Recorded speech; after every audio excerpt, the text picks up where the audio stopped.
siamo abituati a vedere le loro rockstar, queste grandi stelle, drogarsi e morire. Ma forse loro non erano i peggiori, c'erano gli antichi egizi e i romani, che erano più strafatti di loro. Ma lo scopriremo dopo la sigla.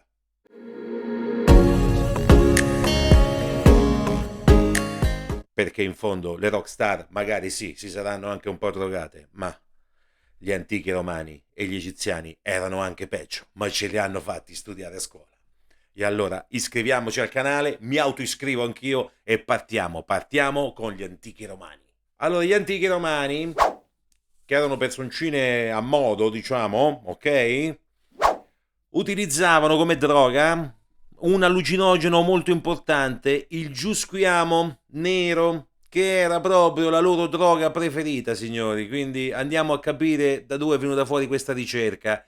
È molto importante scoprire questa cosa. In Olanda ci sono stati dei ritrovamenti all'interno di un osso di pecora concavo dove c'era un tappo. Sono stati ritrovati dei semi appunto di giusquiamo nero.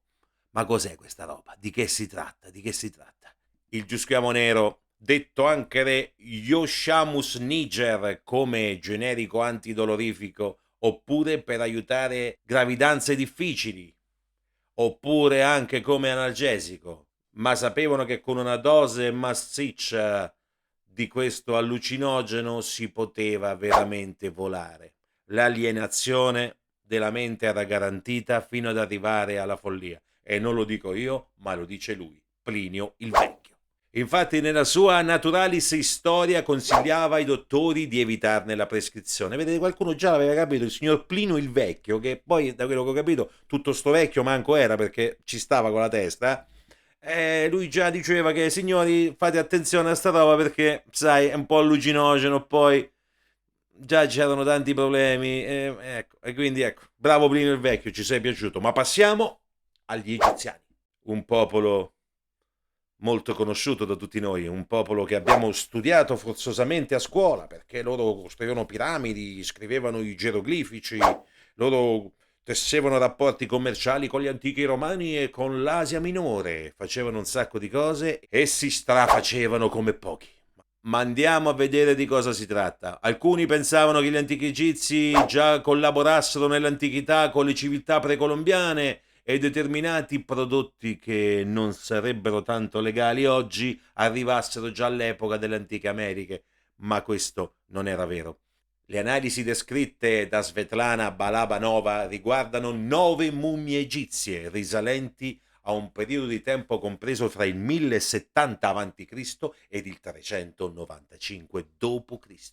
Le analisi descritte da Svetlana Balabanova riguardavano ben 9 mummie egizie, risalenti ad un periodo tra il 1070 a.C. ed il 395 d.C. Hanno fatto una serie di esami e sapete cosa è venuto fuori? Tracce di cannabinoidi, tracce di cocaina, oltre che di nicotina, su capelli, ossa, cranio, in tantissimi punti. Quindi da qui si comprende che gli egizi non erano stati i primi forse a creare la pizza e la birra, ma forse già loro nel 1070 a.C. facevano tranquillamente uso di cocaina e tutto il resto. Molto prima delle nostre rockstar degli anni 60, quindi loro sono arrivati 2000 anni prima, ok? Però comunque vengono rispettati, invece gli altri vengono visti magari in maniera negativa, d'accordo? Quindi lo sballo, signori, è antico come l'uomo, è quasi antico come l'uomo, poi l'abbiamo visto anche con gli antichi romani, Bene, per oggi è tutto, lo scoop è dato. Alla prossima, iscrivetevi al canale, c'è anche là di abbonati, approfittatene. Bye bye, have a nice night.